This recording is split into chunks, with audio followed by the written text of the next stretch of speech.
अभी खत्म नहीं हुई है आनंद मोहन की मुश्किलें। जेल नियमों में बदलाव के खिलाफ पटना हाईकोर्ट में याचिका दाखिल। तमाम विरोधों के बीच गुरुवार की सुबह जेल से रिहा हो गए। वहीं रिहाई के बाद भी आनंद मोहन की मुश्किलें खत्म होती नहीं दिख रही हैं। उनकी रिहाई को लेकर जेल नियमों में हुए बदलाव के खिलाफ बुधवार को पटना हाईकोर्ट में एक सामाजिक कार्यकर्ता ने याचिका दायर की है।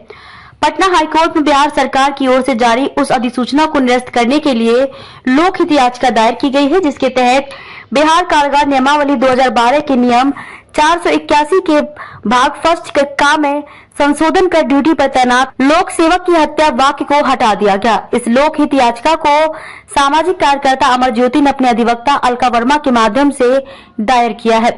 याचिका में राज्य सरकार की ओर से बिहार कारागार नियमावली 2012 के नियम 481 के भाग 1 के का में किए गए संशोधन को गैर कानूनी बताया गया है। यह अधिसूचना कानून व्यवस्था पर प्रतिकूल असर डालने वाली है और ड्यूटी पर मौजूद लोक सेवकों और आम जनता के मनोबल को गिराती है। आपको बता दें कि बाहुबली नेता व पूर्व सांसद आनंद मोहन गुरुवार की सुबह सहरसा जेल से रिहा हो गए। उन्हें सरकार ने स्थायी तौर पर रिहा कर दिया है। इससे पहले वो अपने बेटे राजद विधायक चेतन आनंद की सगाई के मौके पर पैरोल पर जेल से बाहर आए थे। इसी बीच सरकार ने उनके पूर्ण रिहाई का आदेश दिया। बाहुबली नेता बुधवार को ही पैरोल खत्म होने पर जेल गए थे।